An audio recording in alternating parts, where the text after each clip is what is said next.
السلام علیکم ورحمۃ اللہ وبرکاتہ. اہلا وسہلا ومرحبا. نحمده ونصلي على رسوله الكريم. اما بعد فاعوذ باللہ من الشیطان الرجیم.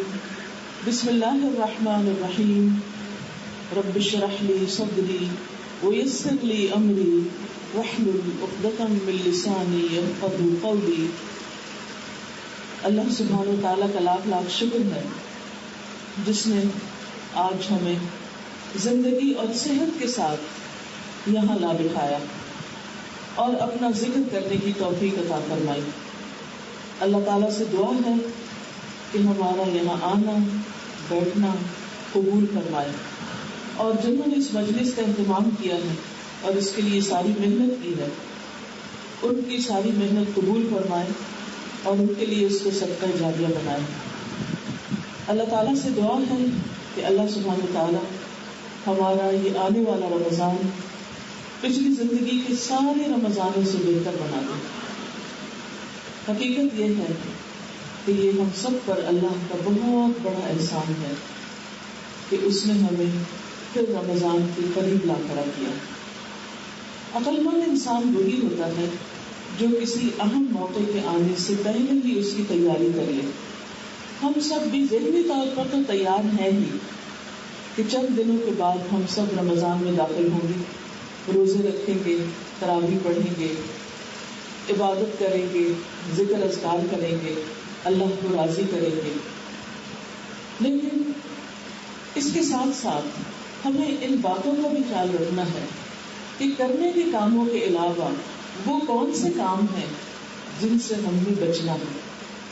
کیونکہ اگر دیکھا جائے تو رمضان مختلف چیزوں سے جو اللہ تعالیٰ کو ناپسند ہیں ان سے بچنے کا نام ہے. قرآن مجید میں اللہ سبحانہ وتعالیٰ فرماتے ہیں یا ایھا الذین آمنوا کتب علیکم الصیام کما کتب علی الذین من قبلکم لعلکم تتقون. اے لوگوں جو ایمان لائے ہو، تم پر روزہ رکھنا لکھ دیا گیا جیسے ان لوگوں پر لکھا گیا تھا جو تم سے پہلے تھے، یعنی پہلی قوموں پر بھی روزہ فرض تھا. یہ عبادت شروع سے چلی آ رہی ہے. کیوں فرض کیا گیا؟ لعلکم تتقون، تاکہ تم بچ جاؤ، تاکہ تم میں تقوی پیدا ہو. تقوی کیا ہے؟ تقوی بچنے کا نام ہے، گناہوں سے بچنے کا نام، اللہ کی نافرمانی سے بچنے کا نام، اللہ تعالیٰ کی ناپسندیدہ چیزوں سے بچنے کا نام، حرام کاموں سے بچنے کا نام. تو گویا روزے میں جہاں ہم حلال چیزوں سے بچتے ہیں، کھانے پینے سے بچتے ہیں، دیگر خواہشات سے بچتے ہیں، وہاں ہمیں رمضان میں ان چیزوں سے بھی بچنا ہے جو ہمارے لیے حرام ہیں. اور پھر ایک مہینے کی مسلسل جدوجہد اور پریکٹس کے بعد ساری زندگی میں ہمیں ان چیزوں سے بچنے کی کوشش کرنی ہے، وہ جو ہمارے لیے دنیا میں بھی نقصان دہ ہیں، وہ جو ہماری آخرت کے لیے بھی نقصان دہ ہیں، وہ جو ہمیں اللہ کے قرب سے روکتی ہیں، وہ چیزیں جو ہمیں آخرت میں نقصان دینے کا سبب ہو سکتی ہیں. اس لیے روزہ رکھنے کا اور رمضان کو بنانے کا سب سے اہم ترین مقصد اور گول کیا ہے؟ تقویٰ کا حصول. اور تقویٰ کیا ہے؟ بچنا. جیسے عمر بن خطاب رضی اللہ عنہ نے کعب الاحبار سے پوچھا تھا کہ تقویٰ کیا ہوتا ہے، تو انہوں نے کہا کہ کیا تم کبھی کسی خاردار جنگل میں، کانٹوں بھرے جنگل میں چلے ہو، گزرے ہو وہاں سے؟ انہوں نے کہا ایسا تو ہوا ہے. پوچھا پھر کیسے گزرے؟ انہوں نے کہا کہ اپنا دامن بچاتے ہوئے کہ کسی کانٹے سے، کسی جھاڑی سے الجھ نہ جاؤں. دنیا بھی ایک خاردار جنگل ہے، یہاں قدم قدم پر آزمائشیں ہیں، قدم قدم پر پھسلن ہے، قدم قدم پر ایسی چیزیں ہیں جو ہمیں کہیں سے کہیں لے جا سکتی. ایک زبان سے نکلی ہوئی بات جو اللہ تعالیٰ کو ناپسند ہو تو انسان کو آسمان سے زمین پر گرا دیتی ہے اور انسان کے قدر و منزلت میں کمی ہو جاتی ہے. تو اس لیے سارا رمضان بچنے کی پریکٹس کرنی، ہر اس چیز سے بچنے کی جس کی کھٹک ہمارے دل میں ہو جائے کہ یہ درست نہیں، ان چیزوں سے تو بچنا ہی ہے جن کے بارے میں واضح احکامات ہیں، یا وہ واضح احکامات ہمیں معلوم ہے، یا ہم نے پڑھ لیے، یا ہم نے جان لیے، یا رمضان میں انشاءاللہ العزیز قرآن پاک پڑھتے ہوئے، سمجھتے ہوئے، جانتے ہوئے، دورہ قرآن اٹینڈ کرتے ہوئے، دینی کلاسز اٹینڈ کرتے ہوئے ہمیں معلوم ہوتی جائیں گی. ان سب چیزوں سے دراصل بچنے کی پریکٹس کرنی ہے، کیونکہ اس وقت تک روزہ رکھنے کا مقصد پورا ہی نہیں ہوتا جب تک ہم یہ بچنا سیکھتے نہیں. تو ہر وقت ایک احساس دل میں رہے کہ بچ بچ کے چلنا ہے، سوچوں میں بھی، اپنے بول چال میں بھی، گفتگو میں بھی، اپنے معاملات میں، اپنے اخلاق میں ان چیزوں سے بچنا جو برے اخلاق میں شمار ہوتے ہیں. تو گویا یہ سفر ہم نے بچتے ہوئے طے کرنا ہے. جب ہم دنیا میں ان چیزوں سے بچیں گے تو روزہ ہمارے لیے ڈھال بن جائے گا جہنم کی آگ سے بچانے کے لیے. رسول اللہ صلی اللہ علیہ وسلم نے فرمایا روزہ آگ سے ڈھال ہے. ڈھال ہوتی ہے جو دشمن کے وار سے انسان کو بچاتی ہے. جس طرح لڑائی میں تم میں سے کسی کی ڈھال ہوتی تو روزہ بھی اسی طرح ڈھال ہے، یہ بچانے والی چیز ہے، آگ سے بچانے والی. تو گویا جو شخص دنیا میں بچتا ہے گناہوں سے اور حرام کاموں سے، آخرت میں وہ آگ سے بچ جائے گا. اسی طرح ابو امامہ سے روایت ہے کہ رسول اللہ صلی اللہ علیہ وسلم نے فرمایا روزہ ڈھال ہے اور مومن کے دلوں میں سے ایک قلعہ ہے. یعنی مومن محفوظ ہو جاتا ہے، شیطان سے محفوظ ہو جاتا ہے، جہنم کی آگ سے محفوظ ہو جاتا ہے، بڑے بڑے خطرات سے محفوظ ہو جاتا ہے. تو اس لیے ہمیں خوشی کے ساتھ رمضان کا استقبال کرنا چاہیے، کیونکہ اللہ سبحانہ وتعالیٰ نے روزہ دار مردوں اور روزہ دار عورتوں کے لیے جنت کا وعدہ کیا ہے، بخشش کا وعدہ کیا ہے، اجر عظیم کا وعدہ کیا ہے. قرآن مجید میں آتا ہے والصائمین والصائمات والحافظین فروجهم والحافظات والذاکرین اللہ کثیرا والذاکرات اعد اللہ لهم مغفرۃ واجرا عظیما. اور روزہ رکھنے والے مرد اور روزہ رکھنے والی عورتیں اور اپنی شرمگاہوں کی حفاظت کرنے والے مرد، یعنی بے شرمی اور بے حیائی کے کاموں، زنا اور دیگر حرام کاموں سے، فحش چیزوں سے بچنے والے مرد اور عورتیں، اور اللہ کا ذکر کرنے والے مرد اور عورتیں، یعنی کثرت سے ذکر کرنے والے، اعد اللہ لهم مغفرۃ، اللہ نے ان کے لیے مغفرت تیار کر رکھی، وہ اجرا عظیما، اور اجر عظیم. کتنا بڑا اجر؟ حدیث میں آتا ہے کہ اللہ سبحانہ وتعالیٰ فرماتے ہیں الصوم لی وانا اجزی بہ، روزہ میرے لیے ہے اور میں خود اس کی جزا دوں. باقی نیکیوں کی جزا تو اللہ تعالیٰ نے بتا دی، لیکن روزہ ایک چھپی ہوئی خفیہ عبادت ہے جس کا صرف بندے کو اور اللہ کو پتا ہے، کسی چیز کو نہیں پتا. میں نے روزہ رکھ کے بظاہر لوگوں کے سامنے اندر جا کے کچھ کھا لیا یا نہیں کھایا یہ کسی کو نہیں معلوم، صرف میرے رب کو پتا ہے کہ میں نے کیا کیا، واقعی روزہ رکھا یا نہیں رکھا. انسان جب روزہ رکھتا ہے تو صرف اللہ کے ڈر سے، اللہ کی رضا کی خاطر، اللہ سبحانہ تعالیٰ کو خوش کرنے کے لیے.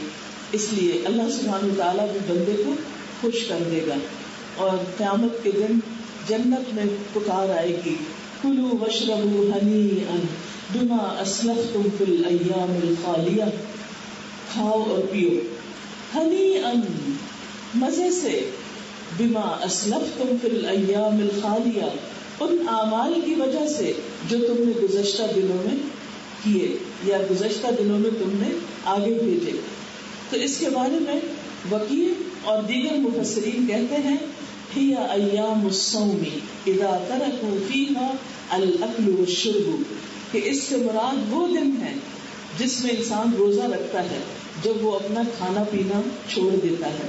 تو جب انسان اللہ کے لیے اپنا کھانا پینا چھوڑ دیتا ہے تو جنت میں اس کو کیا پکار آئے گی، اب تم کھاؤ پیو، آج کوئی روزہ نہیں. یعنی جنت میں جانے کے بعد کوئی روزہ نہیں، بلکہ وہاں تو جس وقت جس کا جو جی چاہے گا کھائے گا، اس کے لیے حاضر کر دیا جائے گا. وَلَكُمْ فِيهَا مَا تَدَّعُونَ، جس چیز کی طلب کرو گے، جس چیز کی خواہش کرو گے وہ کھاتے چلے جاؤ گے، تمہارے سامنے آ جائے گی، حاضر ہو جائے گی. جہاں انسان کا جی چاہے گا وہ خود ہی پہنچ جائے گی. اور جنت کے خادم بھی موتیوں کی طرف بکھرے ہوئے ہر جگہ آس پاس ان کے ہوں گے. اور ان کی خدمت کے لیے بھاگ رہے ہوں گے, دوڑ رہے ہوں گے کہ اشارہ تو کرے کوئی اپنے من پسند چیز کا, فوراً ہی حاضر کر دی جائے گی. دنیا میں آپ دیکھیں کہ کتنا بھی بہترین کھانا ہو, لیکن آپ کی صحت اجازت دے تو آپ کھا سکتے ہیں, اور پھر ایک خاص وقت کے بعد آپ کی بھوک ختم ہو جاتی, اس کھانے سے آپ کی دلچسپی ختم ہو جاتی, اس سے زیادہ آپ نہیں کھا سکتے, ہاں آپ کو پسند بھی کیوں نہ ہو. لیکن جنت میں ایسا بھی کوئی مسئلہ نہیں, انسان جب تک اس کا جی چاہے کھاتا رہے کھاتا رہے کھاتا رہے. اور پھر بڑی بات یہ کہ وہ کھانا کسی ویسٹ میں بھی نہیں بدلے گا, کسی تعفن اور بدبودار چیز اور گندگی میں بھی نہیں تبدیل ہوگا, بلکہ وہ ہضم ہو جائے گا اور انسان کو نہ کوئی پیشاب آئے گا, نہ پخانہ آئے گا, اور نہ ہی کوئی اور اس کے جسم سے کوئی ایسی غلاظت نکلے گی کہ جس سے اس کو خود بھی تکلیف ہو یا آس پاس والوں کو کوئی تکلیف ہو, بلکہ وہ ایک ڈکار کی شکل میں سب ہضم ہو جائے گا. اور اگر انسان کھانے کے بعد پھر کھانا چاہے گا تو بھی کوئی مشکل نہیں ہوگی. تو آج کھانے کے شوقین اللہ کے وعدوں پہ یقین رکھیں کہ کل قیامت کے دن پھر کھانا ہی کھانا ہے. اس لیے آج اس دنیا میں روزہ رکھنا ہے, اور نہ صرف یہ کہ کھانے پینے کا روزہ رکھنا ہے, بلکہ اپنی دیگر خواہشات سے بھی بچنا ہے. اور وہ خواہشات کیا کیا ہیں؟ جو بھی ہماری ایسی خواہشات ہیں کہ جن کی تکمیل میں ہم اللہ سبحانہ و تعالیٰ سے غافل ہو جاتے ہیں, اس کی عبادت سے غافل ہو جاتے ہیں, اس کے ذکر سے غافل ہو جاتے ہیں, ان سب چیزوں سے بھی بچنا ہے. اب دیکھیے کہ بچنے کی چیزوں میں آج ہماری زندگی میں بہت بڑا فتنہ موبائل کی شکل میں آ گیا کہ ہم بعض اوقات کھانا پینا بھی بھول جاتے ہیں, وہ بھی پس پش ڈال دیتے ہیں, لیکن سوشل میڈیا میں اگر فیس بک پہ بیٹھے ہیں تو کوئی انتہا ہی نہیں. شاید کوئی نشے میں مبتلا انسان اتنا غافل نہ ہو جتنا ہم اس کے اندر گھس کر اور ان چیزوں میں پڑھ کر اللہ کی یاد سے غافل ہو جاتے ہیں, اور پھر ایک کے بعد ایک چیز کی ورچوئل جرنی ہماری جاری رہتی ہے, اور ہم سرفنگ کرتے رہتے ہیں اور کہاں سے کہاں پہنچ جاتے ہیں اپنی ہی جگہ بیٹھے ہوئے. تو اس لیے ہم میں سے ہر شخص اپنے اوپر نظر رکھے, اپنے اوپر چیک رکھے کہ وہ کیا کر رہا ہے, کیا واقعی وہ روزے کا حق ادا کر رہا ہے یا نہیں. اب دیکھیے کہ امام ابن تیمیہ یہ کہتے ہیں کہ انسان کے اوپر جتنی بھی مشکلات ہیں اور جتنے بھی مسائل ہیں دنیا کے, وہ حل نہیں ہو سکتے جب تک انسان کے اندر اللہ کے لیے اخلاص نہ ہو. یعنی جب تک بندے کا معاملہ اللہ کے ساتھ خالص نہیں ہو جاتا, بیچ میں اور کوئی دوسرا تیسرا نہ ہو, انسان کا ہر عمل اللہ ہی کی خاطر ہے. نماز ہے تو اللہ کے لیے, روزہ ہے تو اللہ کے لیے, ذکر ہے تو اللہ کے لیے, کسی کو کچھ دیا ہے تو اللہ کے لیے, کسی کو معاف کیا ہے تو اللہ کے لیے, ہر چیز اللہ کے لیے ہو جائے. اور اخلاص پیدا ہو نہیں سکتا جب تک انسان کے اندر زہد نہ آئے. زہد ہوتا ہے دنیا سے بے رغبتی, آخرت کی چاہت زیادہ, دنیا کی کم, اللہ سے محبت زیادہ, بندوں سے کم.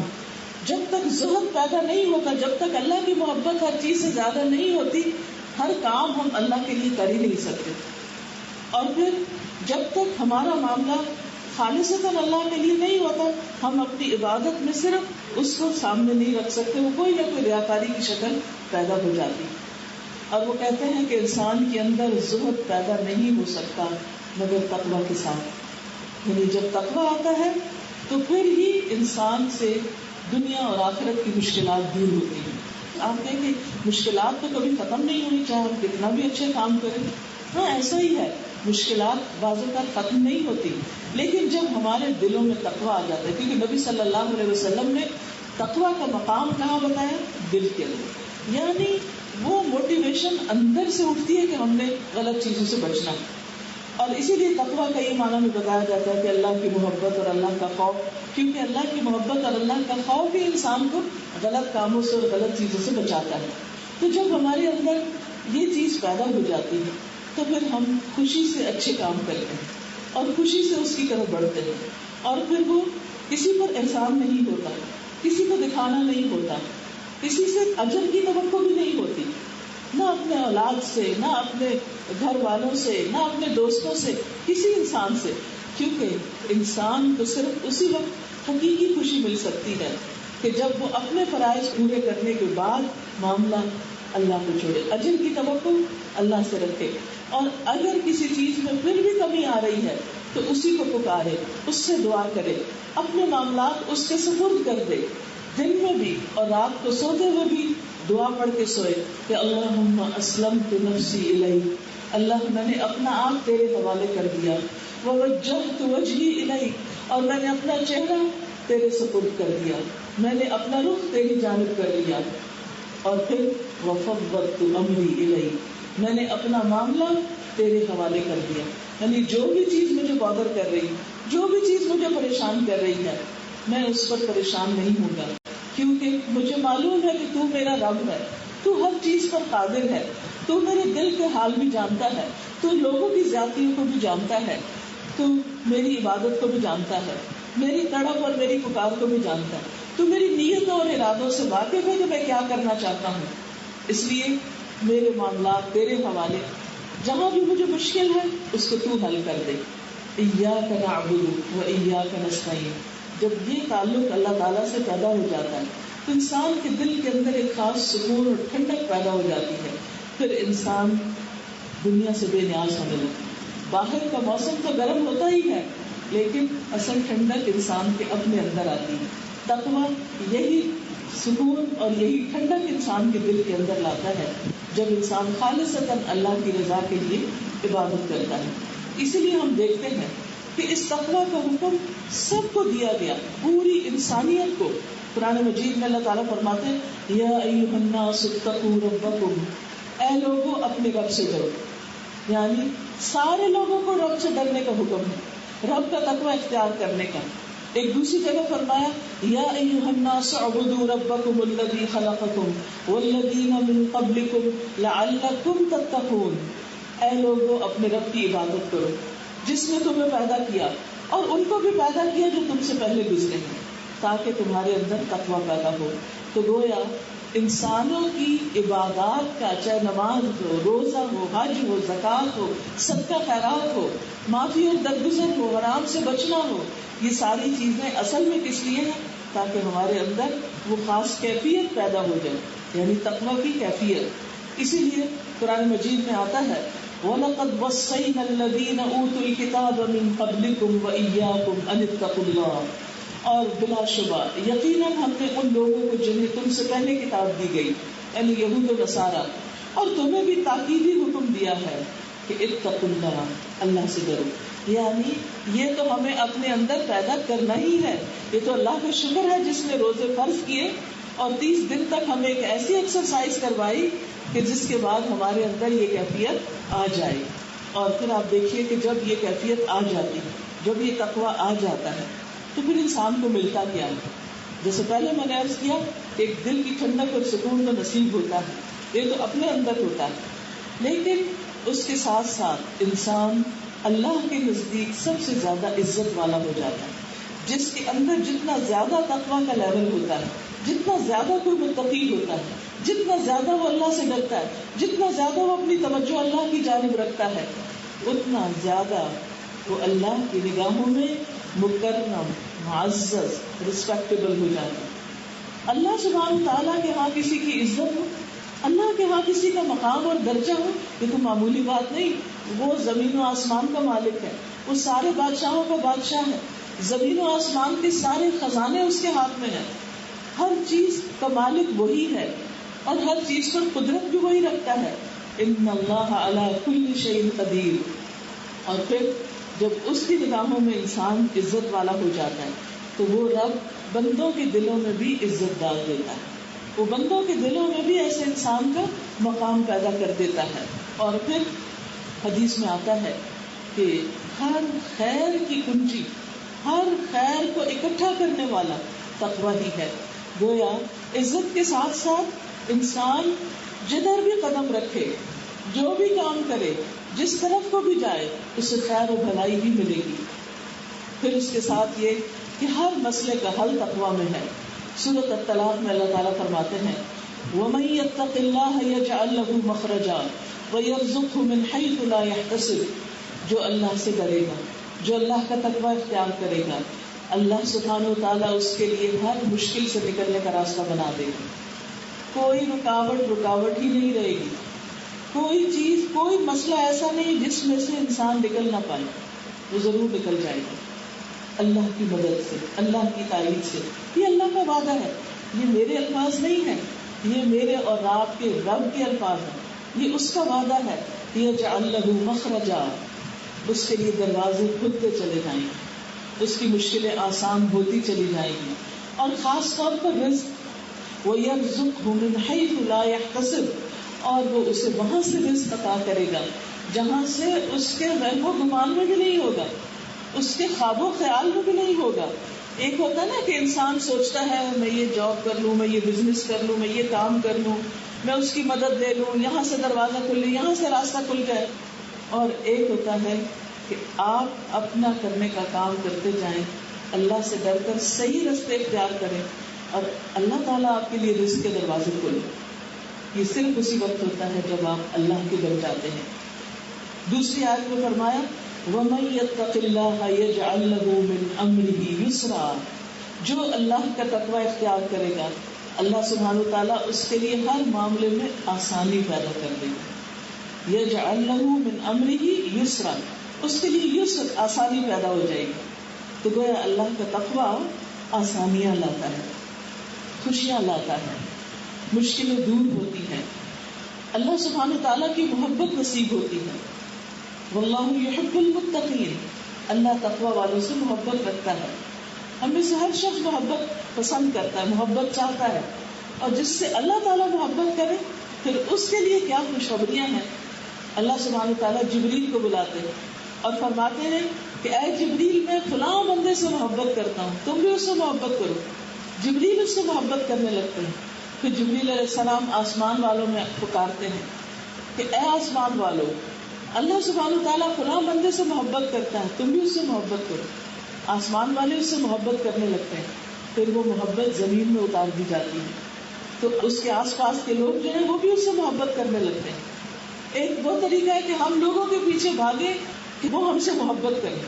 لیکن آپ نے دیکھا ہوگا کہ بعض اوقات جیسے بعض خواتین کہتے ہیں کہ ہم نے شوہر کی محبت حاصل کرنے کے لیے ہر طریقہ اختیار کر لیا لیکن ہمیں جواب کچھ نہیں ملا، اب ہم تھک چکے ہیں. ہم نے فلاں کے ساتھ اتنا احسان کیا لیکن ہمیں جواب میں کچھ نہیں ملا. آپ دیکھیں کہ جب آپ کسی کو اس لیے احسان کرتے ہیں نا کہ وہ آپ کو کچھ دے تو پھر معاملہ اللہ تعالیٰ اسی کے ہاتھ میں دے دیتا، وہ دے کہ نہ دے. لیکن جب آپ اللہ کے لیے کرتے ہیں کہ میرے رب کا حکم ہے، میں اپنے رب کی رضا میں ایسا کر رہا ہوں، اپنے رب کو خوش کرنے کے لیے کر رہا ہوں، تو پھر اس کی جزا رب نے دینی ہوتی. پھر رب کی جزا جو ہے وہ بندوں کی جزا سے، بندوں کے بدلے سے بہت بڑی ہوتی ہے.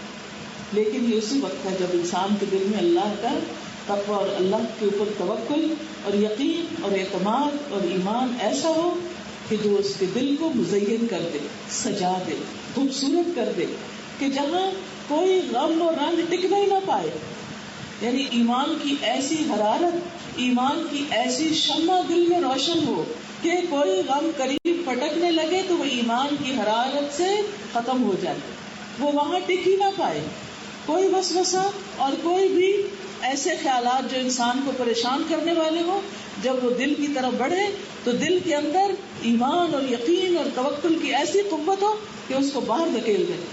انسان کے اندر لوگوں کا خوف آنے لگے، پریشانیاں آنے لگے تو اللہ کا تقویٰ جو ہے وہ ان کو باہر دھکیل دے کہ یہاں تمہاری جگہ نہیں، یہاں تو تقویٰ ہے. لیکن جب تقویٰ نہیں ہوتا، ایمان نہیں ہوتا، یقین نہیں ہوتا، توکل نہیں ہوتا تو پھر کیا ہوتا ہے؟ ہر چیز دل کو آ کے گھیر لیتی اور پکڑ لیتی، جکڑ لیتی. پھر انسان اس دباؤ میں آ جاتا ہے، اس پریشانی کا شکار ہو جاتا ہے.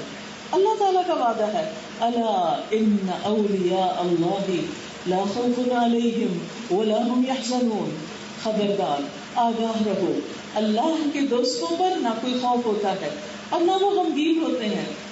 یعنی جب انسان تقویٰ اختیار کرتا ہے تو اللہ تعالیٰ کی دوستی اس کو نصیب ہوتی. جب وہ نصیب ہوتی ہے تو انسان کے غموں کا مداوع ہونے لگتا ہے. اس کا یہ مطلب نہیں کہ انسان پہ رنج آتا نہیں، رنجیدہ کرنے والی تو چیزیں دن رات آئیں گی لیکن انسان کو ان سے ڈیل کرنا آ جاتا ہے. جیسے گرمی آنے کو تو آپ نہیں روک سکتے لیکن آپ اس سے بچنے کا انتظام کر لیتے ہیں نا. لباس ایسا پہنتے ہیں کہ اس میں کم گرمی لگے، اپنے گھروں میں ایسے انتظام کرتے ہیں کہ آپ کو گرمی کم لگے. آپ غذا اپنی تبدیل کر لیتے ہیں، وہ چیزیں جو سردیوں میں کھا رہے ہوتے ہیں آپ سون حلوہ وہ گرمیوں میں تو نہیں کھاتے کیونکہ آپ کو اب گرمی لگے گی اور آپ نے اس کے مطابق اپنا انتظام کرنا ہے. تو اسی طرح جب انسان کو پریشانی آتی ہے تو پھر اس کا ان سے مقابلہ کرنے کا انتظام ہو چکا ہوتا ہے. پھر اسی طرح آخرت کی کامیابی بھی تقوی پر منحصر ہے. آخرت میں جنت تقوی والوں کے لیے ہے. والعاقبۃ للمتقین. اور پھر اس سے آگے کی خوشخبری سورۃ القمر میں اللہ تعالیٰ فرماتے ہیں ان المتقین فی جنات ونہر. متقی لوگ باغوں اور نہروں میں ہوں گے، یعنی جنت کے باغوں میں ہوں گے. فی مقعد صدق، سچی عزت کے مقام پر. یعنی وہاں جو انسان کو مقام اور بیٹھنے کی جگہ اور رہنے کی جگہ نصیب ہوگی وہ کبھی بھی بادشاہت اس سے چھنے گی ہی نہیں، وہ اس کی بڑائی کبھی ختم ہوگی ہی نہیں، وہ عزت اس سے کبھی زائل ہوگی ہی نہیں. دنیا میں تو کوئی بھی چیز انسان کو ملتی ہے تو ساتھ ہی ڈر لگ جاتا ہے کہ کہیں میرے ہاتھ سے چلی نہ جائے. اور یہاں کی تو ہر چیز جانے والی، کل من علیہا فان، ہر چیز فنا ہونے والی، ہر چیز خاتمے کی طرف جا رہی. سب کچھ بھی ہو تو انسان کو دنیا سے جانے والا ہے. کسی بھی چیز کو بچا کے رکھے بھی تو اس کے کام نہیں، آئندہ نسلوں کے کام آتی ہے.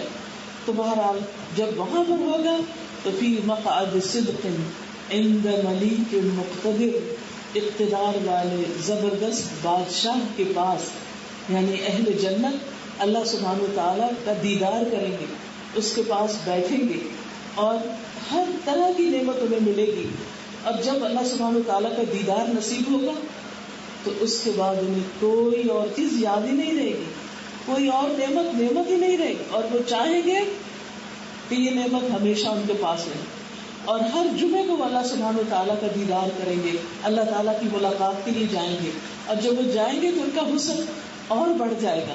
یعنی جنت کی ایک خوبی یہ ہے کہ وہاں کی چیزیں پرانی نہیں ہوتی، وہاں کی خوشیاں بڑھتی رہیں گی، وہاں کی نعمتیں بڑھتی رہیں گی. اور نعمتوں کا شمار ہی کیا، انسان گن بھی نہیں سکتا. ایک حدیث میں آتا ہے کہ ایک اعرابی حضور صلی اللہ علیہ وسلم کے پاس آیا اور کہنے لگا کہ کیا جنت میں ببول کے درخت بھی ہوں گے؟ آپ نے فرمایا ہاں ہوں گے. وہ کہنے لگا کہ اس میں تو کانٹے ہوتے ہیں، کانٹے بھی ہوں گے. آپ نے فرمایا کہ اس میں مومن کے لیے ایک کانٹے کے اندر، یعنی جو وہ کانٹا کھولا جائے گا 70,000 کھانے ہوں گے، اور ہر کھانے کا رنگ دوسرے کھانے کے رنگ سے مختلف ہوگا. اب آپ دیکھیے کہ آپ ان کو گنتے رہے، دیکھتے رہے، دیکھ کے آپ کا جینا بنے. اتنی ورائٹی، صرف ایک جگہ پر اتنی ورائٹی. اور آپ سوچئے کہ درخت کتنے بڑے بڑے ہوں گے کہ ایک سوار جب چلے تو 100 سال کی مسافت پر چلتا چلا جائے. لیکن obviously انسان کو بھی ایک بڑا جسم اور صلاحیتیں اور قوتیں بہت زیادہ ملے گی تاکہ ان ساری نعمتوں کو انجوائے بھی کر سکے. آپ دیکھیے اس جنت کو پا کر پھر بھی جب اللہ کے مقرب بندے اللہ کو دیکھیں گے تو انہیں کچھ اور یاد ہی نہیں رہے گا، ان کی کسی اور چیز سے دلچسپی نہیں ہوگی اور ان کی نعمتیں بڑھتی رہیں گی جیسے جہنم والوں کا عذاب بڑھتا رہے گا. اللہ تعالیٰ فرمائیں گے فَذُوقُوا فَلَن نَّزِيدَكُمْ إِلَّا عَذَابًا، چکھو اس کو، ہم نہیں اضافہ کریں گے مگر عذاب میں ہی. کیونکہ انسان کا حال ہی ہوتا ہے نا کہ جب کسی تکلیف دہ حالت میں ہوتا ہے تو تھوڑی دیر کے بعد وہ تکلیف کم ہونے لگتی ہے. مثلاً آپ کو اچانک کوئی چوٹ لگتی تو آپ کو ایک دم بہت درد ہوتی، پھر اس کے بعد کیا ہوتا ہے آہستہ آہستہ آہستہ آہستہ درد ختم ہو جاتی. کہیں کوئی جل جائے وہ بھی شروع میں تکلیف زیادہ ہوتی، پھر آہستہ آہستہ ختم ہو جاتی. گرمی شدید اگر ایک دم لگے تو پھر آہستہ آہستہ پسینہ آ جاتا ہے، ٹھنڈے ہو جاتے ہیں آہستہ سے. دنیا میں کوئی بھی تکلیف اپنی پیک پہ پہنچ کر اس کو زوال ہوتا ہے. جیسے آگ ہے، جتنا اونچا بھڑکتی ہے پھر آہستہ آہستہ شعلوں کو نیچے آنا ہی ہوتا ہے.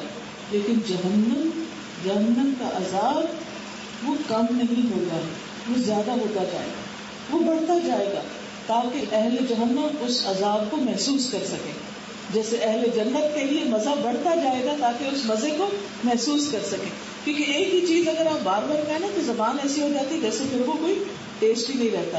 مثلاً بچپن میں آپ دیکھیں کہ بچے جو ہیں وہ مختلف چیزوں میں بڑی جلدی ریئیکٹ کرتے ہیں، مرچیں انہیں بہت زیادہ لگ جاتی ہیں.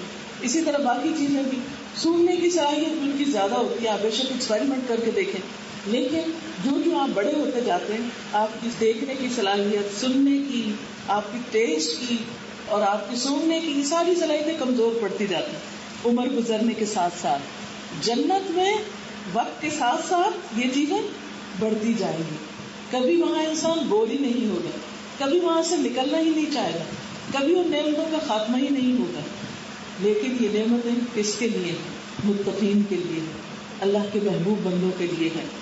ایک اور جگہ پر آتا ہے سورۃ الزمر میں, لیکن الذین اتقوا ربهم لهم غرف من فوقها غرف مبنیۃ تجری من تحتها الانہار وعد اللہ لا یخلف اللہ المیعاد.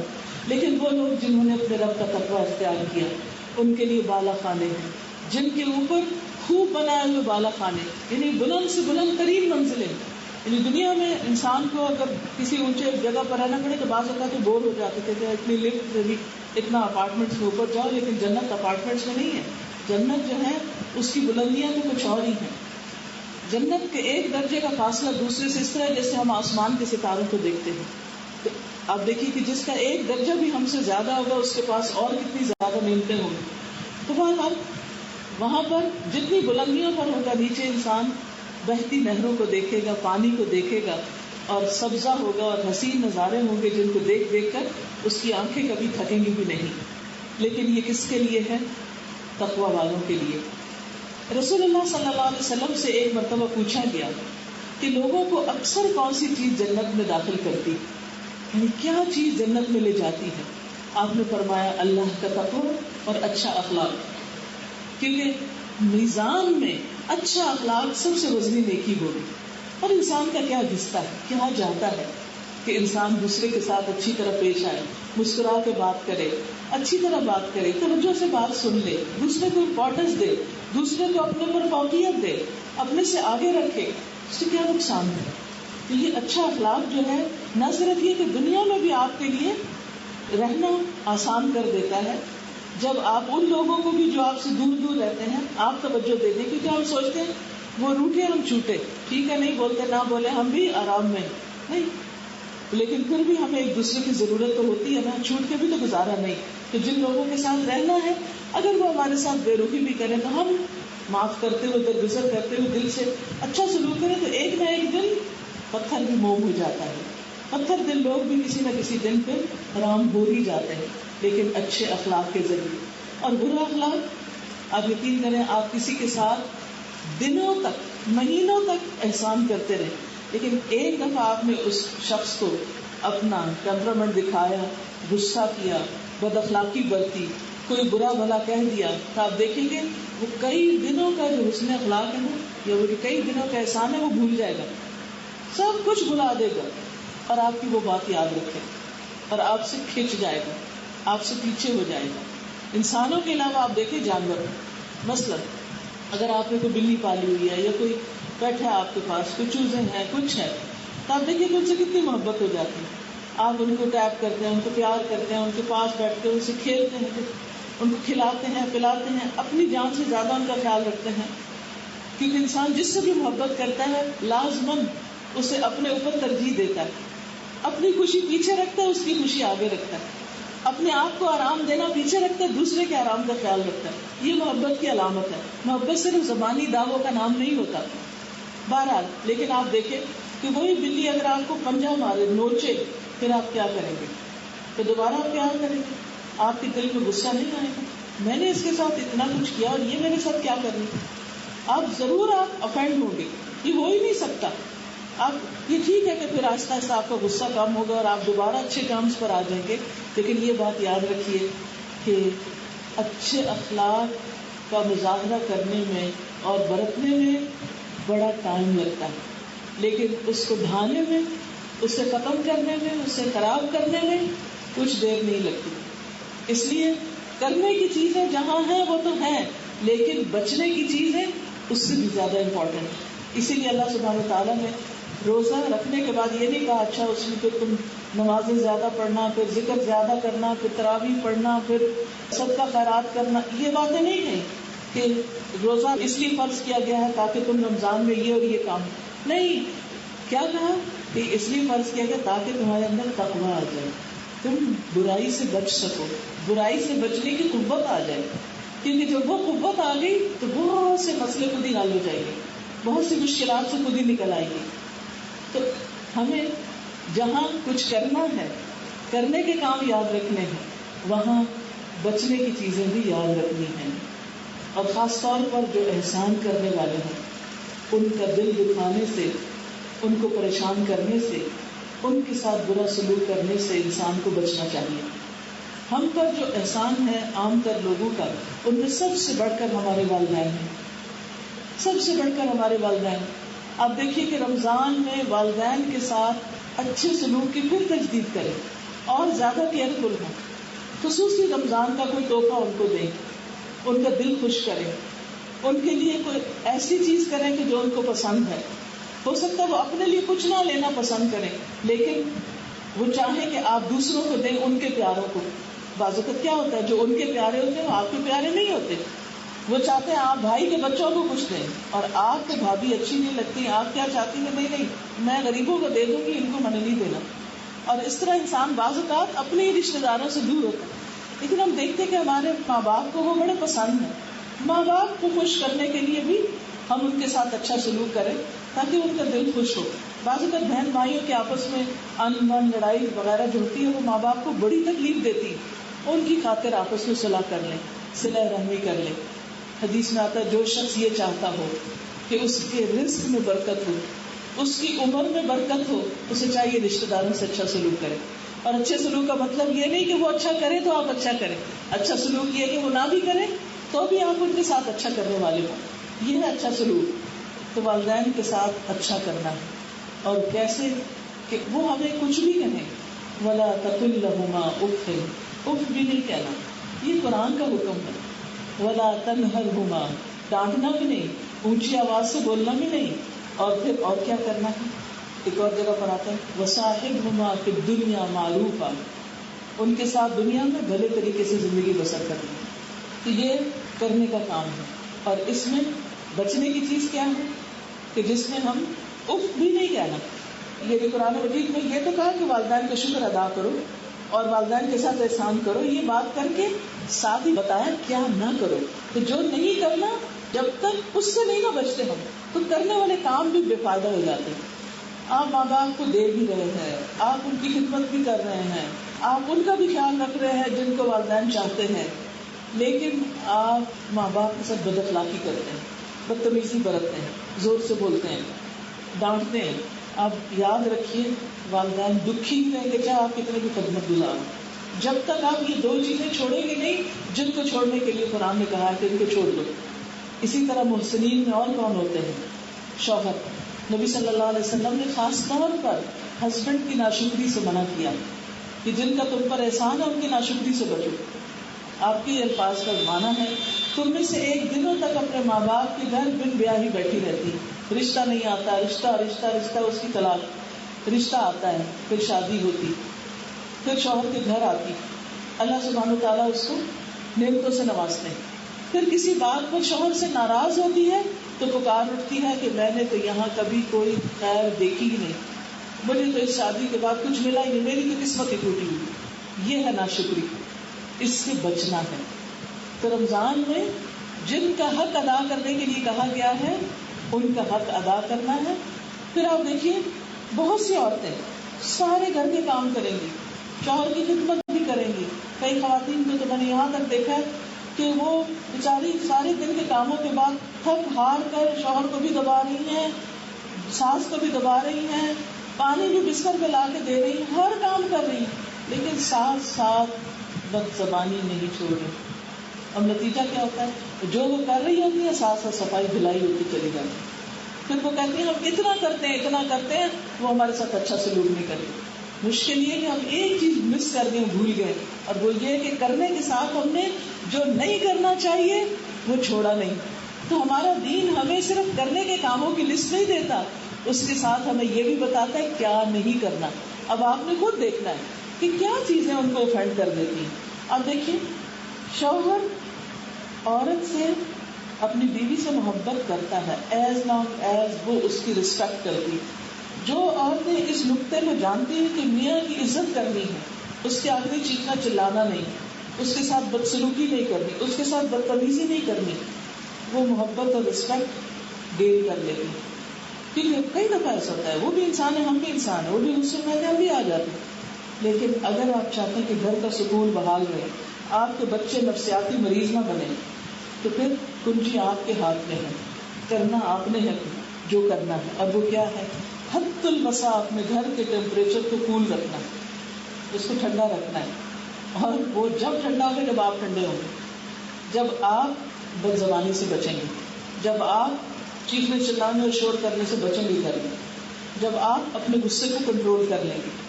اور اللہ سے دعا کریں انشاءاللہ, اور رمضان کی پریکٹس غصہ کنٹرول ہوگا.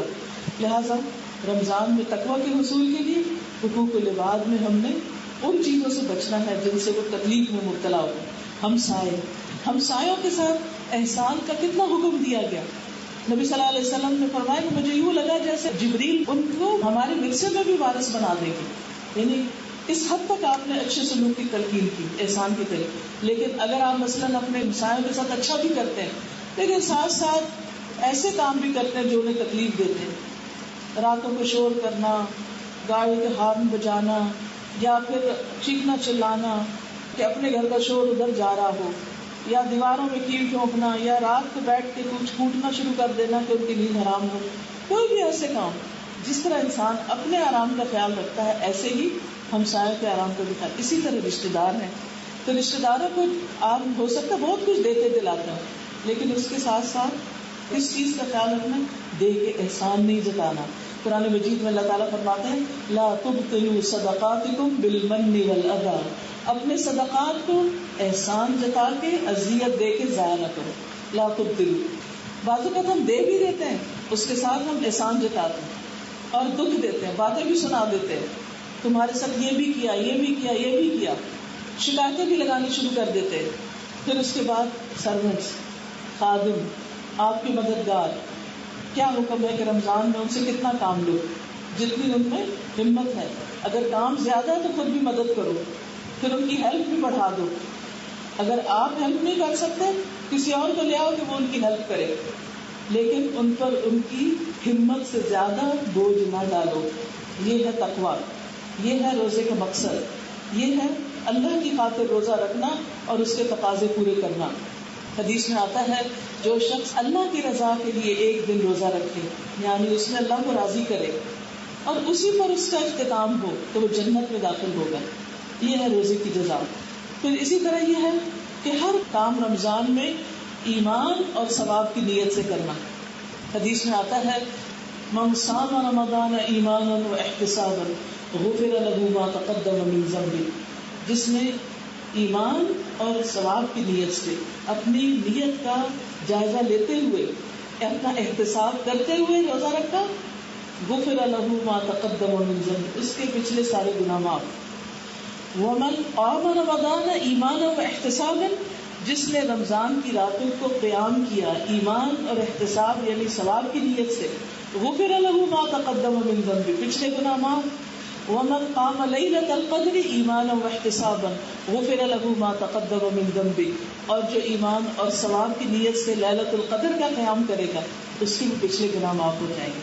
لہذا ہر جگہ کانشیس رہنا ہے, ہوشیار رہنا ہے, ساری عبادات میں بھی, نماز پڑھتے ہوئے بھی, اس وقت بھی ادھر ادھر کی چیزوں سے ہٹ کر توجہ کے ساتھ وقت پر نماز ادا کریں. بعض اوقات ایسا ہوتا ہے رمضان میں ہمارے نیند کے کھانے پینے کے اوقات بدلتے ہیں, تو پھر نمازیں بھی, جیسے مغرب کی نماز افطاری اتنی لمبی کہ وہ تاخیر ہو, اس کو تاخیر کر دی. فجر جو ہے بعض لوگ سحری نہیں کرتے, 2 گھنٹے پہلے جو کچھ کھاتے ہیں پھر سو جاتے ہیں اور اتنے میں فجر کی نماز لیٹ کر دیتے ہیں. یہ بعض لوگوں کی تو نکل ہی جاتی ہے کیونکہ وہ سحری کے وقت اٹھتے نہیں. تو جن لوگوں کو نماز کی عادت تھی وہ عادت ڈالیں, جن کو عادت ہے وہ وقت پر پڑھنے کی عادت ڈالیں, اور جن کو وقت پر پڑھنے کی عادت بھی ہے وہ اپنی نمازوں میں اخلاص پیدا کرے, خشوع پیدا کرے. پھر اسی طرح سنتوں کی عادت, جس نے دن میں 12 رکعتیں نماز پڑھی یعنی سنتیں, تو اللہ تعالیٰ اس شخص کے لیے جنت کا ایک گھر بنائے گا. ظہر سے قبل 4, ظہر کے بعد 2, مغرب کے بعد 2, عشاء کے بعد 2 اور فجر سے پہلے 2 رکعتیں مل کے کتنی ہوئی 12 رکعتیں. پھر چاشت کی نماز 2 سے یعنی جتنے بھی آپ نفل پڑھنا چاہیں 12 تک. چاشت کی نماز کی حفاظت وہی کرتا ہے جو اواب ہو, یہی اوابین کی نماز ہے, یعنی جو اللہ کی طرف رجوع کرنے والا ہو. حدیث میں آتا ہے اللہ تعالیٰ فرماتے ہیں اے ابن آدم, کیا تم اس بات سے عاجز آ گئے کہ تم دن کے ابتدائی حصے میں 4 رکعتیں پڑھو اور میں دن کے آخر تک تمہارے لیے کافی ہو جائے, تمہارے سارے کام آسان کر دے. بعض اوقات بڑے بزی ہیں, بہت مصروف ہے, نہیں ٹائم نہیں, تھوڑا سا ٹائم نکالیں. آپ دیکھیں باقی کام جلدی ہونے لگیں گے تو آپ کی عبادت کے لیے ٹائم نکلنا شروع ہو جائے گا. اور اس کے ساتھ ساتھ اس کی بے شمار فضیلت ہے. سب سے بڑی بات یہ کہ آپ کے 360 جوڑوں کا صدقہ ہے. اسی طرح تراویح کا اہتمام, اور اس کے لیے دوپہر کا قیلولہ, وہ بھی سنت سمجھ کر باعث اجر ہوگا تاکہ آپ رات کو اچھی طرح عبادت کر سکیں. پھر وتر کی ادائیگی. حدیث میں آتا ہے کہ جو شخص امام کے ساتھ نماز پڑھ کر وتر بھی پڑھتا ہے وہ ایسا ہے گویا اس نے ساری رات عبادت کی. تو دوبارہ تہجد پڑھنے کی بھی ضرورت نہیں. وہ جو آپ نے امام کے ساتھ نماز پڑھی پھر وتر بھی وہی مکمل کیے, اس کے بعد آپ آ کے سو گئے, صبح اٹھ کے بس سحری کی, تو آپ گویا ساری رات عبادت کی حالت میں رہے. پھر اسی طرح دل کی خوشی سے نماز کو بوجھ نہ سمجھے. آپ نے کہا اللہ اب رمضان ہے, اتنی لمبی نماز کیا ہوگا, نہیں, آپ کی شکر ہے اللہ کا کہ جس نے موقع دیا. خوشی خوشی آپ ایسی جگہ پر جائیں جہاں پر تراویح کا انتظام ہو, یعنی مسجد میں اگر انتظام ہے تو وہاں, یا گھروں میں الحمدللہ بہت سے لوگ انتظام کرتے ہیں تو خواتین وہاں سب جمع ہو کر پڑھ سکتی, کیونکہ اس سے ایک تو قرآن سارا سننے کا موقع مل جاتا ہے, دوسری یہ فائدہ ہوتا ہے کہ اکٹھے جو عبادت ہوتی ہے اس کو آسان ہو جاتی ہے. اکیلے میں بعض اوقات انسان تھک جاتا ہے. اسی طرح پھر قرآن مجید سے خاص تعلق جو ہے وہ بھی انسان کے اندر تقویٰ پیدا کرتا ہے, اور خصوصاً قرآن میں غور و فکر, قرآن کو سمجھ کر پڑھنا, اور قرآن مجید کو رمضان میں مکمل بھی کرنا. نبی صلی اللہ علیہ وسلم ہر سال جبریل علیہ السلام کے ساتھ قرآن کا دور کرتے تھے, ہر دن, یعنی جتنا پڑھا ہوتا تھا وہ سارا دہراتے, اور آخری سال آپ نے 2 دفعہ ہی دور کیا. پھر اسی طرح یہ ہے کہ قرآن کی تلاوت سننا, کام کاج کرتے ہوئے, کچن میں کام کرتے ہوئے, ویسے واک کرتے ہوئے تلاوت سن سکتے ہیں. اور کیونکہ تلاوت سے انسان کا دل نرم ہوتا ہے. قرآن شفا ہے, روحانی, ذہنی, جذباتی مسائل کا حل ہے. قرآن مجید میں آتا ہے وَنُنَزِّلُ مِنَ الْقُرْآنِ مَا هُوَ شِفَاءٌ وَرَحْمَةٌ, ہم قرآن میں سے وہ چیز اتارتے ہیں جو شفا ہے اور رحمت ہے. پھر اسی طرح یا ایھا الناس قد جاءکم ذکر من ربکم وشفاء لما فی الصدور, لوگوں تمہارے پاس تمہارے رب کی طرف سے ذکر آیا, وہ سینوں کی بیماریوں کے لیے شفا. قرآن بتا رہا ہے کہ قرآن جو ہے وہ دل کی بیماریوں اور پریشانیوں, غم, دکھ, ڈپریشن کا علاج ہے. تو قرآن کی ڈوز زیادہ کر لیں, یعنی تلاوت وغیرہ عام دنوں سے زیادہ کریں. پھر کچھ حصہ اگر ہو سکے تو زبانی یاد کر لیں. پھر اسی طرح اگر ممکن ہو تو اعتکاف کی نیت کر لیں, دعائیں کریں. نبی صلی اللہ علیہ وسلم نے فرمایا 3 آدمیوں کی دعا رد نہیں کی جاتی, ایک روزے دار کی, یہاں تک کہ وہ اس کو افطار کرے. روزے کی حالت میں دعا قبول ہوتی ہے. ہر نماز کے بعد جیسے ایاک نستعین ہے یا قرآن المسنون دعائیں ہیں, یہ دعا کیجیے کتاب ہے, یہ اپنے نماز کے مسئلے کے ساتھ ہی رکھ لیں. نماز کے بعد اٹھائیں اور نشان رکھا ہوا ہو, جتنی دعائیں پڑھیں اس سے آگے کی دعائیں مانگیں, جہاں تک بھی آپ کا دل چاہے توجہ سے مانگیں. اس کے بعد پھر نشان رکھ لیں, اگلی نماز کے بعد آئیں پھر کچھ مانگیں. تو کوشش کریں کہ دن میں کافی ساری دعائیں آپ مانگ لیں. بعض اوقات یہ ہوتا ہے کہ ہم مانگنے بیٹھتے ہیں, ہمیں یاد ہی نہیں رہتا کیا مانگا ہے, لیکن جب وہ لکھی ہوئی کتاب ہوتی ہے یا لکھی ہوئی دعائیں ہوتی ہیں ان کو دیکھتے ہیں تو پھر ہمیں اپنی چیزیں یاد آنے لگتی. تو اپنی دعاؤں کی لسٹ بھی بنا لیں, آپ کو کیا کیا چاہیے. جب کوئی چیز یاد آئے تو جا کے اپنی اس ڈائری یا کاپی میں لکھ لیں اور پھر ان کو کھول کے پڑھتے رہیں.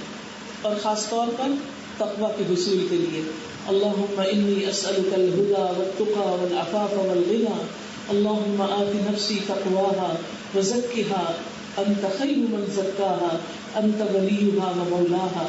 ان دونوں دعاؤں میں تقویٰ کی دعا کہ اللہ مجھے تقویٰ عطا کر اور پاکیزہ کر دے, اور آپ بھی پاکیزہ بنانے والوں میں سے بہتر ہیں, اور تو ہی میرے نفس کا مولا اور کارساز ہے. پھر خاص طور پر آخری عشرے کی راتوں میں اللہم انک عفو تحب العفو فاعف عنی, معافی کی دعا. اللہ معاف کر دے, یا اللہ تو مجھے معاف کر دے, معاف کرنا تجھے پسند ہے تو مجھے معاف کر دے. یاد رکھیے انسان کے گناہ اگر معاف ہو جائیں تو اس کی نیکی کی توفیق بڑھ جاتی ہے. گناہ اگر معاف ہو جائیں تو رزق کے دروازے کھل جاتے ہیں. گناہ معاف ہو جائیں تو باغات لگ جاتے ہیں, رزق بڑھ جاتا ہے. گناہ معاف ہو جائیں تو پانی کی کثرت, وافر مقدار میں پانی نصیب ہو جاتا ہے, جیسے سورۃ النور کی آیات کا مفہوم ہے. کہ اور پھر مال اور بیٹوں اور اولاد میں برکتیں اور اضافے ہوتے ہیں. پھر اسی طرح چلتے پھرتے اٹھتے بیٹھتے ذکر جاری رکھنا ہے. نبی صلی اللہ علیہ وسلم نے فرمایا بہترین عمل یہ ہے کہ جب تم دنیا سے رخصت ہو تو تمہاری زبان اللہ کے ذکر سے تار ہو. اگر آپ کے کوئی بھی رشتے دار نرس یا ڈاکٹر آئی سی یو میں کام کرتا ہے, جہاں سے کم ہی لوگ پھر بچ کے آتے ہیں بعض اوقات, ان سے آپ پوچھیں کہ آپ کے سامنے جتنے لوگ فوت ہوتے ہیں وہ آخری وقت میں کیا بات کر رہے ہوتے ہیں, یہ آپ ضرور معلوم کریں فرسٹ ہینڈ ایکسپیرینس. کیونکہ مجھے ہمیشہ فکر آتی پتہ نہیں موت کیسے آئے گی اور مرتے وقت زبان پہ کیا ہوگا. تو بہترین عمل کہ لا الہ الا اللہ کا خاتمہ ہو تو آگے کے رستے آسان, آگے کی منزلیں آسان ہیں.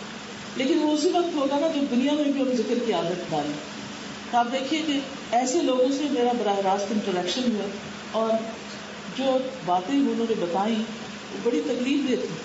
عام طور پر خلاصہ اور ساری گفتگو کا جو بھی میں نے کہیں سے پڑھا سنا اس کا یہ ہے کہ عام طور پر لوگ موت کے وقت اس کو پکار رہے ہوتے ہیں جس کو وہ دنیا میں بڑا چاہتے, اس کو آوازیں دے رہے ہوتے ہیں.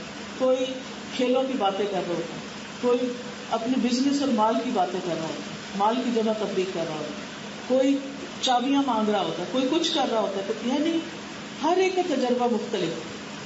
کون سی چیز اس وقت خود بخود زبان سے جاری ہوتی ہے جس کی فکر ہمیں ہر وقت دنیا میں لگی رہتی ہے. تو ذکر کی عادت, یعنی اتنی عادت کہ آپ کوئی بھی کام کر رہے ہو تو آپ کی زبان یا آپ کا دل جو ہے اللہ کی طرف متوجہ رہے. خاص طور پر صبح شام کے اذکار پڑھنا نہ بھولیں. بہت سی شر اور بہت سی تکلیفوں سے حفاظت کی دعائیں ہیں یہ. پھر اسی طرح لوگوں کو خیر کی دعوت دینا, صرف اکیلے کام نہیں کرنا, اپنے گھر والوں کو بھی ساتھ جگانا. نبی صلی اللہ علیہ وسلم کیا کرتے تھے کہ جب رمضان کا آخری عشرہ آتا خود بھی جاگتے اور گھر والوں کو بھی جگاتے تھے, ان کو بھی توجہ دلاتے تھے. تو ایک ماں اگر عبادت کرے گی تو بچے بھی دیکھ کے کریں گے, ان کو بھی شوق دلائے. پھر اسی طرح خاص الخاص روزہ رکھنا, عام روزہ صرف کھانا پینا چھوڑنا, خاص روزہ نظر زبان ہاتھ پاؤں کا روزہ, اور خاص الخاص روزہ دل کو ردی افکار سے بچانے کا نام ہے. اللہ سے دور کرنے والی سوچیں جو ہیں ان سے دل کو خالی کرنا. تو رمضان میں تقویٰ بھی اسی سے حاصل ہوتا ہے. اسی طرح مالی صدقات, نبی صلی اللہ علیہ وسلم رمضان میں جب جبریل علیہ السلام سے مل کے آتے تو تیز ہوا سے بھی زیادہ, تیز آندھی سے بھی زیادہ سخاوت کرنے والے ہوتے, یعنی آپ کی سخاوت عام دنوں سے بھی زیادہ بڑھ جاتی ہے. پھر اسی طرح مختلف طرح کے کام کریں, کسی کو روزہ افطار کرائیں, اپنی زکوٰۃ کی ادائیگی اگر اس کے آس پاس ہے یا آپ ایڈوانس میں زکوٰۃ نکالنا چاہتے ہیں وہ نکالیں.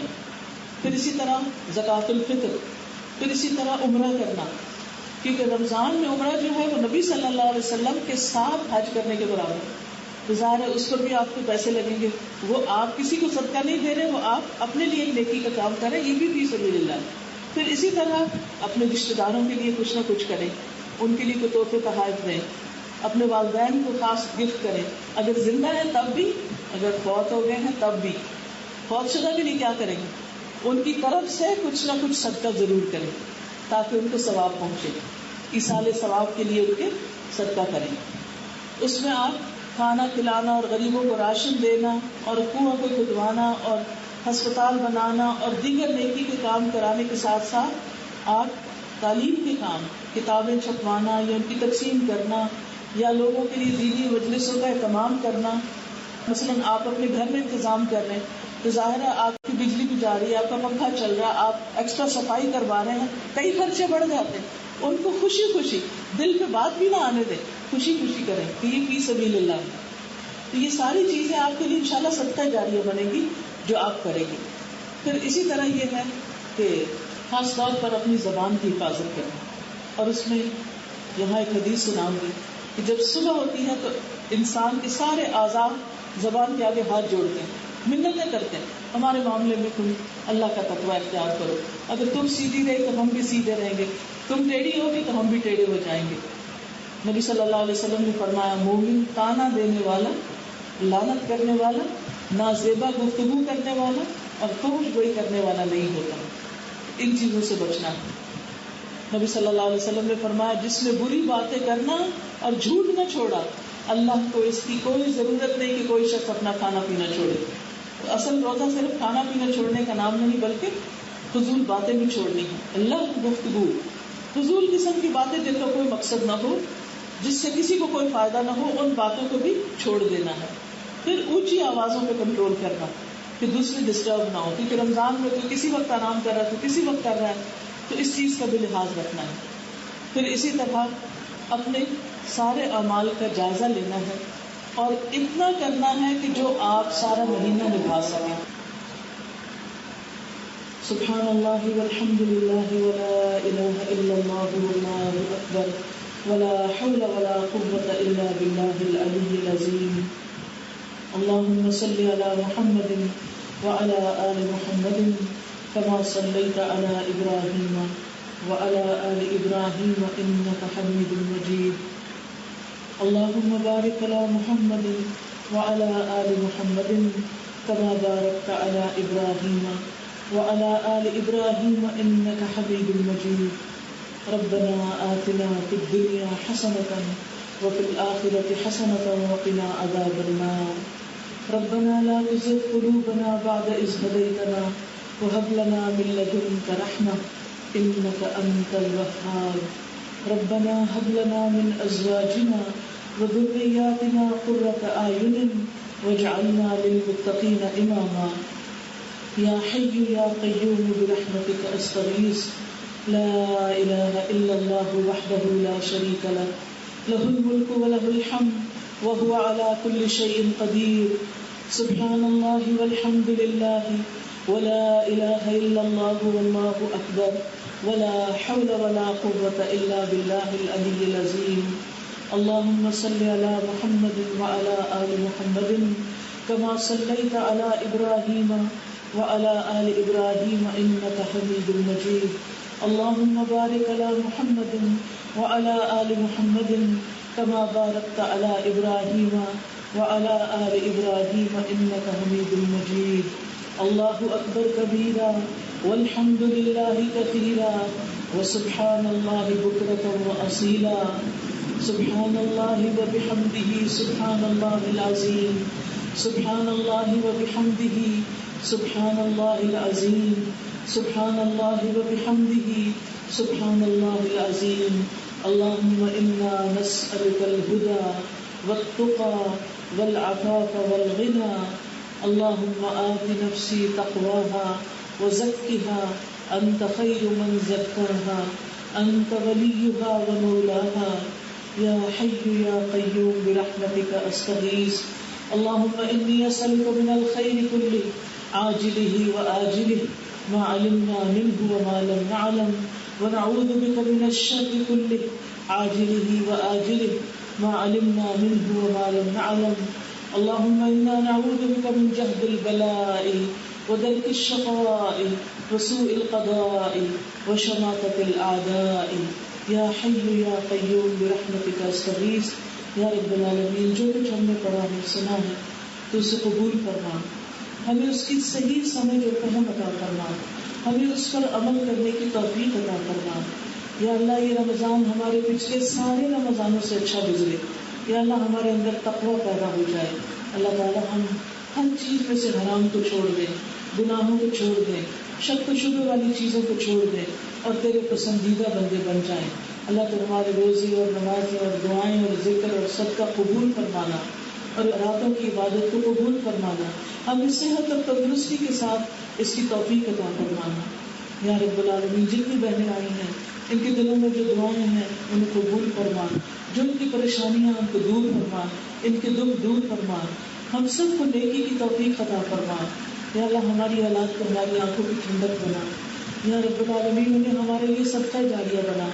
یا اللہ انہیں ہمارا صحیح معنوں پہ وارث بنا. یا رب العالمین تو ہمارے دنیا سے جانے کے بعد بہترین آثار پیدا کر دینا. یا رب العالمین ہمیں ایسے کاموں کی توفیق دے جن سے تو راضی ہو جائے, اور ان چیزوں کو چھوڑنے کی توفیق دے جن سے تو ناراض ہوتا ہے. یا رب العالمین یا ارحم الراحمین یا ذا الجلال والاکرام. اللهم اكفنا بحلالك عن حرامك واغننا بفضلك عمن سواك. لا اله الا انت سبحانك اني كنت من الظالمين. رب ارحمهما كما ربياني صغيرا. اللہ ہمارے والدین پر رحم فرما, اللہ ان پر اپنی شفقت فرما اور ان کے دل تکلیفیں پریشانیاں دور فرما. یا اللہ تمام بیماروں کو صحت عطا فرما, سب دکھی لوگوں کے دل دور فرما. اللہ ہمیں نیکی کے کاموں کی توفیق دے, دن دگنی اور رات چگنی. یا اللہ ہمیں قوت اور ہمت دے, توفیق دے کہ ہم زیادہ سے زیادہ خیر اور بھلائی کے کاموں میں دوڑ لگا سکیں. ہم نے جو ارادے کیے نیکی کے کاموں کے ان کو پورا کر دینا. یا اللہ اس گھر پر اپنی خیر و برکت اور رحمت نازل فرما. انہوں نے دین کے کام کا جو بیڑا اٹھایا ہے اس کو صحیح بنیادوں پر استوار کر دے. یا رب العالمین صحیح عقیدے کے ساتھ, صحیح طریقے کے ساتھ بہترین برکتیں اور رحمتیں ہوں, اور اس ساری کوشش کر کے ہاتھ میں صدقہ جاریہ بنا دے. یا رب العالمین جو بھی لوگ تیرے دین کی ترقی کے لیے کوشش کر رہے ہیں اللہ ہم سب کی کوششیں قبول فرما. اللہ ہم سب کو ہدایت عطا فرما اور ہماری غلطیوں سے درگزر فرما. اللہ ہماری تکلیفوں اور بیماریوں کو دور کر دے. یا رب العالمین ہماری آخرت کو اچھا کر دینا, ہماری موت آسان کر دینا, مرتے وقت کلمہ نصیب کر دینا. یا اللہ جنت الفردوس میں جگہ عطا فرمانا. اللہم حاسبنا حسابا یسیرا ربنا تقبل منا انك انت السميع العليم وتب علينا انك انت التواب الرحيم. وصلى الله تعالى على خير خلقه محمد وعلى آله وأصحابه وأهل بيته أجمعين برحمتك يا أرحم الراحمين. إلهي آمين.